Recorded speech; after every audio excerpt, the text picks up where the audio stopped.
आगे देखिए कथा नंबर 2 उसी इब्राहिम सुल्तान की। भगत को वृक्ष के जैसा स्वभाव वाला होना चाहिए, पेड़ के जैसा स्वभाव वाला। एक बार एक समुद्री जहाज में एक सेठ व्यापार के लिए जा रहा था। उसके साथ रास्ते का खाना बनाने वाले तथा मजाक मस्करा करके दिल बहलाने वालों की पार्टी भी थी। लंबा सफर था, महीने भर लगना था। मजाकिया व्यक्तियों को एक ऐसे व्यक्ति की आवश्यकता थी जिसके ऊपर सब मजाक की नकल झाड़ सके। यानी किसी ऐसे आदमी की तलाश थी जिसको खड़ा करके और उसके ऊपर मजाक कर करके, हंसी कर करके सेठ को राजी किया जाए। मजाकिया व्यक्तियों को एक ऐसे व्यक्ति की आवश्यकता थी जिसके ऊपर सब मजाक की नकल झाड़ सकें। खोज करने पर इब्राहिम को पाया और पकड़ कर ले गए। ऐसे रहता था वो, पागलों की तरह, भिखारियों की तरह। खोज करने पर इब्राहिम को पाया और पकड़ कर ले गए। सोचा कि इस भिखारी को 2 रोटी चाहिए, मिल जाएगी। समुद्र में दूर जाने के पश्चात सेठ के लिए मनोरंजन का प्रोग्राम शुरू हुआ। इब्राहिम के ऊपर मजाक झाड़ रहे थे, कह रहे थे कि एक इस इब्राहिम जैसा मूर्ख था, वो पेड़ की उसी डाली पर बैठा था जिसे काट रहा था, गिरकर मर गया। हा हा हा करके हंसने लगे। इस प्रकार बहुत देर तक ऐसी अभद्र टिप्पणियां इब्राहिम पे करते रहे। अब देखना पुण्यात्माओं, शिक्षा लेनी है हमारे को, और परमात्मा इस पुस्तक के माध्यम से दिखा रहे हैं कि इब्राहिम में कितनी कमजोरी थी। अगर हमारा कोई मजाक उड़ाए आज, हमें क्या करना चाहिए? सहन कर लेना चाहिए ना। उसकी बात का बुरा नहीं मानना चाहिए ना। उसको बालक समझ के छोड़ देना चाहिए ना कि ये पागल है, बालक है, ज्ञान नहीं है।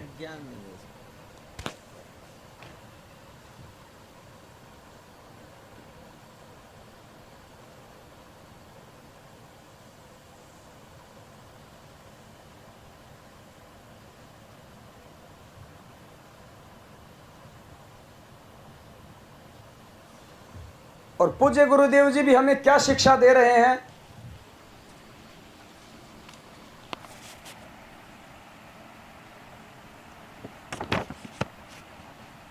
गुरुदेव भी हमें क्या शिक्षा देते हैं? अगर कोई किसी भगत का अपमान करे, मजाक उड़ाए, तो क्या कह रहे हैं गुरु जी को? भगत का स्वभाव कैसा होना चाहिए, उसको कैसा रहना चाहिए? सुनिएगा।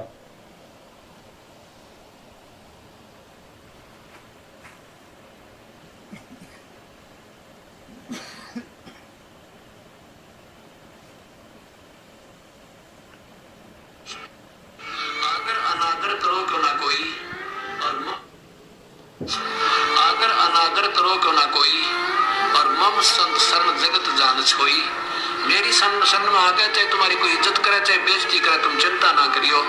और मेरी शरण में जो आ गया तो बाकी जगत तो समझो राख है, ये बकवास देख रहा करते। पर आने दो मेरा समय। कहते कल पे कारण कौन है, कर सेवा नी काम, और मन इच्छा फल देऊंगा जो पड़े मेरे ते काम।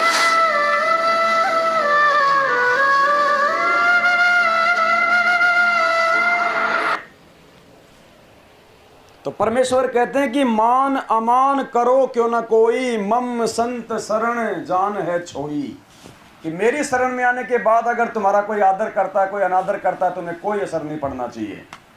बताया ना परमेश्वर ने। तो इब्राहिम के ऊपर जब वो मजाक झाड़ रहे थे, उसके बाद में क्या कहा इब्राहिम ने? इब्राहिम बहुत दुखी हुआ, सोचा कि महीनों का दुख हो गया, महीने भर का दुख हो गया, न भक्ति कर पाऊंगा न चैन से जी पाऊंगा। इतना दुखी हो गया, अपनी बेइज्जती मान गया। ये पार होने के लक्षण है। गुरु ज्ञान के विरुद्ध है ना, फिर कहां से पार हो गया?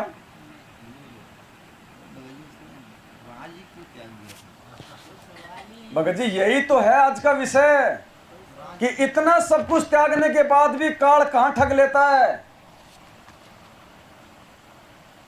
इतना सब कुछ छोड़ने के बाद भी काल कहां ठग लेता है जीव को।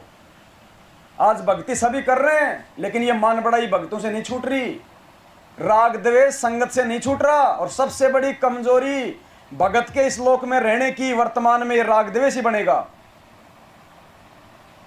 ये ईर्ष्या ही बनेगी संत रामपाल जी के भक्तों को मौत के घाट उतारने की। ये काल सबसे ज्यादा यही फैला रहा है संगत में। गुरुजी ने कितना ज्ञान दिया दुनिया को 27 साल से, लोगों ने राग द्वेष ही किया ना उनसे, ईर्ष्या की उनसे। आज परमात्मा इस कुत्ते को खड़ा कर रहे हैं सात संगतियों के माध्यम से। दास किसी का क्या बुरा कर रहा है? अरे परमात्मा के गूढ़ रहस्य सामने रख रहा है दास, सबको भक्ति मार्ग पे लोगों से सावधान कर रहा है, मैनेजमेंट से सावधान कर रहा है, परमात्मा के नियमों की विस्तार से जानकारी दे रहे हैं, भक्तों को जगा रहे हैं। और क्या मिल रहा है उल्टा? राग द्वेष। वो पार होंगे? कोई तुम्हारा भला करे फिर उसके सिर पे जूते मारोगे, क्या परमात्मा देख नहीं रहा? वो पार हो जाएगा। यही तो हो रहा है संगत में। और जब तक ये चीज समाप्त नहीं होगी, परमात्मा के ज्ञान की पहली सीढ़ी भी नहीं चढ़ पाएंगे हम। पहली सीढ़ी भी, ये प्रथम कंडीशन है परमात्मा की। मालिक कहते हैं आधीनी के पास है पूर्ण ब्रह्म दयाल, मान बड़ाई मारियो बेअदबी सिरकाल। बेअदब आदमी के सिर पे तो काल बैठेगा। परमात्मा को तो अधीन चाहिए प्यारी आत्मा, क्योंकि ये मार्ग परमात्मा का प्रेम और एकता का मार्ग है, प्रेम और एकता का। और इस मार्ग में रह के जो प्रेमी नहीं बना, उसको काल नीचे पटक देगा, जैसे आए दिन पटक रहा है संगत में। ये सात संगतियां कोई मजाक नहीं है। जिसने भी सात संगतियों को सीरियस नहीं लिया, वो काल की भेंट चढ़ेगा। जो अपने भगत भाइयों से प्रेम के साथ में नहीं रह सकता, जो छोटी छोटी बातों को विचार करके सहन नहीं कर सकता, वो कहां सतलोक जाएगा? भगत को तो परमात्मा ने बताया कि भगत को कैसा होना चाहिए, पता है? सत्संग सुनते हैं परमात्मा का।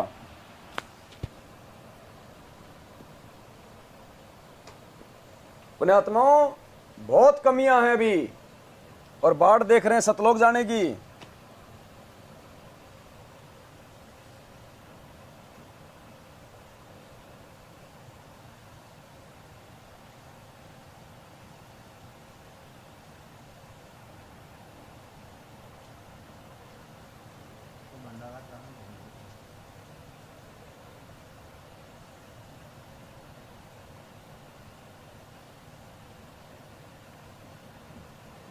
क्या कह रहे परमात्मा? बहुत ध्यान से सत्संग सुनने की आवश्यकता है। ये आज हमें सात संगति से उन सत्संगों का महत्व पता चलेगा जो परमात्मा 27 साल पहले कर रहे थे, दिन रात करके।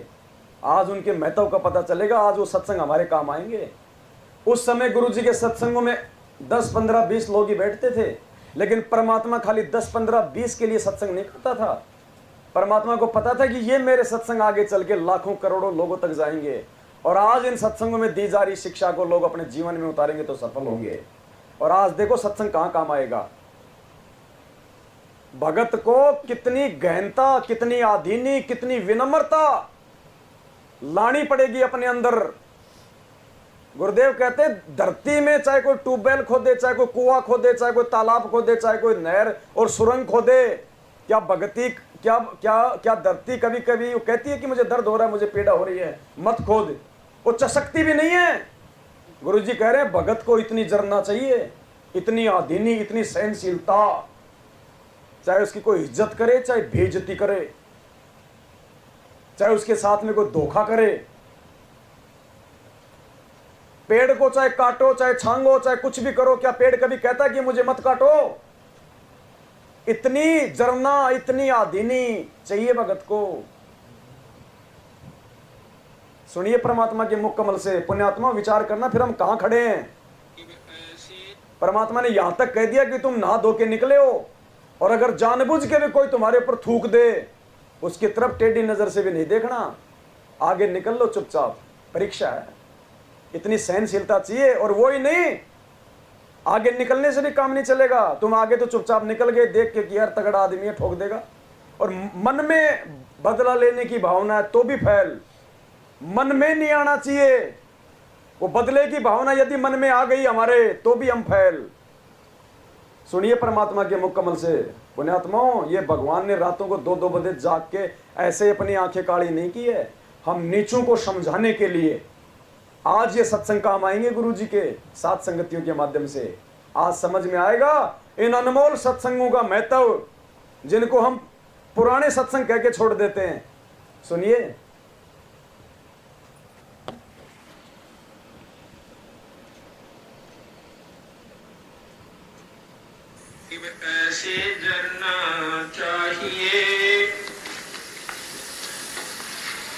जो पृथ्वी तत थीरे, खोदे से कस के नहीं ऐसा बजर शरीरे। बंदी छोड़ भगवान। गरीबदास जी महाराज हमें ये समझाने की कोशिश कर रहे हैं, भाई नाम उपदेश लेकर अपने इष्ट के ऊपर इतना विश्वास करना चाहिए, कितना गरीब ऐसी जरना चाहिए जो पृथ्वी तत थीरे, खोदे से कस के नहीं ऐसा बजर शरीरे। जिस प्रकार पृथ्वी को खोदा जावे पर कसकती नहीं, चसकती नहीं, आह नहीं करती, इतना विश्वास अपने इष्ट के ऊपर हो जाना चाहिए। जब आपने नाम ले लिया, उपदेश ले लिया, फिर चाहे कोई कुछ भी कहे उसकी बात में नहीं आवे। तो यहाँ कहते हैं गरीब ऐसी जरना चाहिए जो आप तेज अन्नों पे नावे धोवे थूक दे, तामस नहीं सरो पे। कि इतना विश्वास करे, चाहे आपका आप स्नान करके आए हो और आपके ऊपर कोई थूक देता है, उसका क्रोध नहीं करे, तामस नहीं आवे। ये इतना विश्वास होने लग जाएगा, थोड़ा समय लगेगा। गरीब ऐसे जरना चाहिए जो पौन तत् परवाने, कुटिल वचन कोई कहो माने नहीं अमान।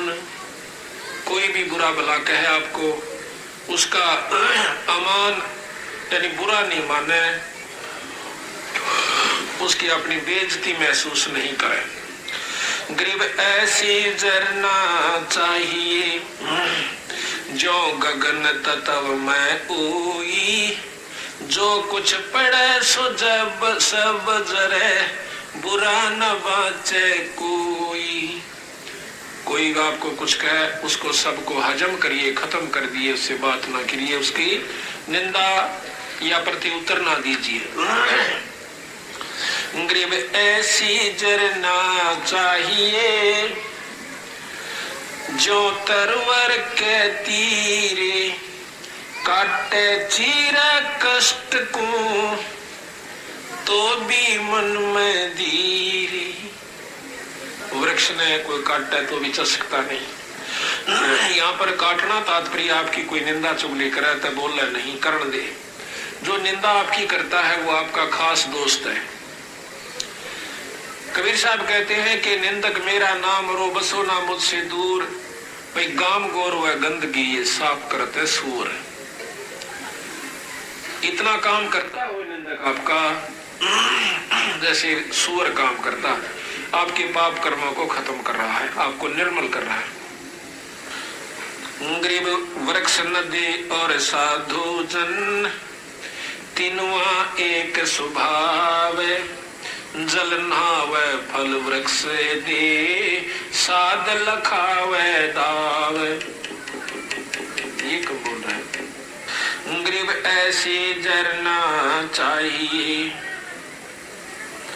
जो गन हर जल में, सब ही ऊपर बरसता ना दिल द्वेष स्नेह। कि ऐसा विश्वास चाहिए जैसे बादल होते हैं, बारिश हो से वह नो नहीं देखता कि ये कलर का खेत है, इसमें वर्षा करने का कोई फायदा नहीं है और ये बढ़िया स्थान से इस पर बरसों। इसी प्रकार संत होते हैं, सत्संग के अंदर सम्मान ज्ञान देते हैं। इसी प्रकार जिस प्रकार बारिश सब पर होती है, लेकिन कलर का जो खेत होता है उपजाऊ नहीं होता, वो उसमें उस पानी भी खारा हो जाता है, काम नहीं आता। इसी प्रकार अच्छी जगह जो बारिश होती है, उपजाऊ जमीन पर उसमें फसल होती है। सत्संग सबको सुनाया जाता है, जो भाग्यवान जीव हैं जो परमात्मा के अधिकारी हंस हैं उनके ऊपर असर होता है, बाकी ऊपर नहीं होता। बल्कि कड़वास आती है उनको, वो कालर का खेत निपजता नहीं। ग्रीब दीठी अनदीठी करे, जिनकी लो मैं दादे, संग से कदे ना बिछड़ू, खेले आद अनादे।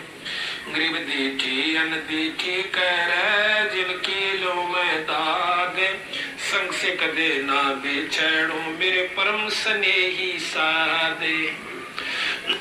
आप किसी की बुराई देख रहे हो और वो आपकी निंदा भी करता है, आपको बुरा भी करना चाहता है, आप ना कीजिए, ना उसको कहिए, कुछ करने दीजिए।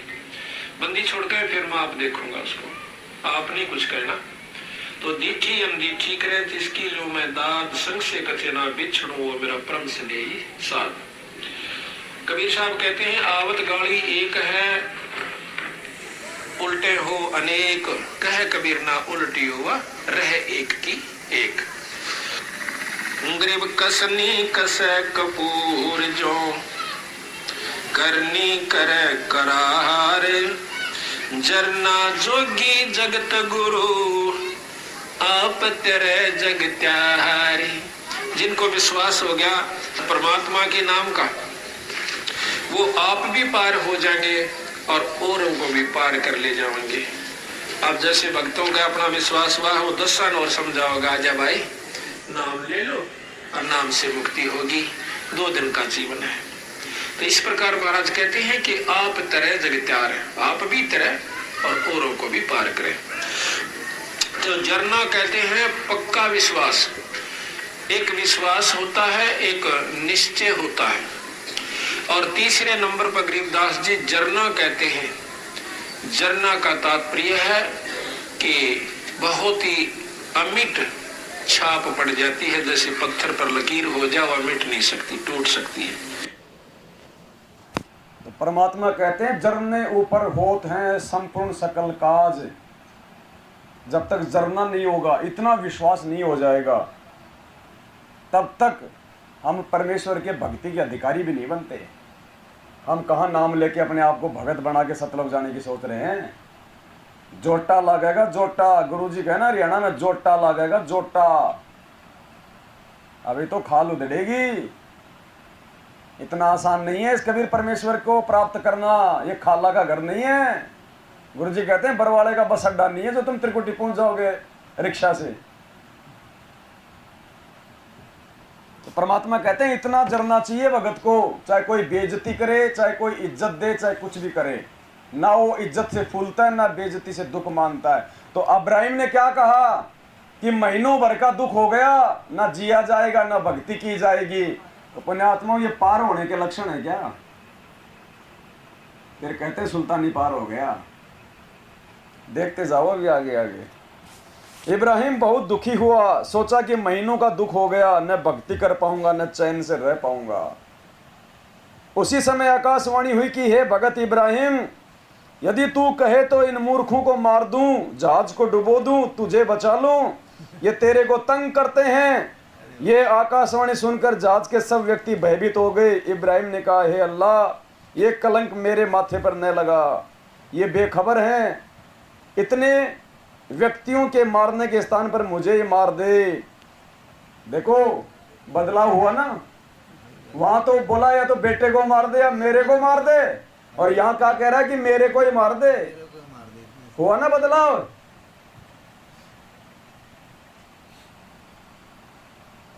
अगर वो बदलाव तो हो गया, लेकिन काल ने नया दाव अपनी बेइज्जती मान गया, ये नया दाव खेल दिया काल ने। ऐसे ठगता ही आगे से आगे। इसलिए परमात्मा इन महापुरुषों की वो कमजोरियां इस ग्रंथ में लिख के हमारे को पहले सचेत कर रहे हैं साध संगतियों के माध्यम से कि बच्चों समझ जाना, बड़ा मुश्किल है। यहाँ के स्वर्ग लोग के लिए कितने पापड़ बेलने पड़ते हैं। स्वर्ग लोग मोर ध्वज ने अपना बेटा आरे से चीरना पड़ा था, और यहाँ तो सतलोक की बात है, पता नहीं क्या क्या सहन करना पड़ेगा। खाली फोकट में 3 टाइम की आरती कर ली, मंत्र एक माला पूरी कर ली, बस हो गए भक्ति। इस शरीर को तपाना पड़ेगा परमात्मा के ज्ञान से और विधान से।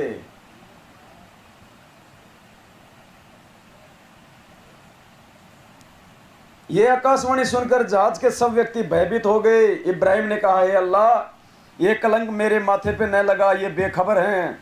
इतने व्यक्तियों के मारने के स्थान पर मुझे ही मार दे या इनको सद्बुद्धि दो। ये आपकी भक्ति करके अपने जीव का कल्याण कराएं। जहाज मालिक सहित सब यात्रियों ने इब्राहिम से क्षमा याचना की तथा परमात्मा का ज्ञान सुना, आदर के साथ अपने साथ रखा, भक्ति करने के लिए जहाज में भिन्न स्थान दे दिया। इब्राहिम ने उन सबको सत्य ज्ञान समझाया।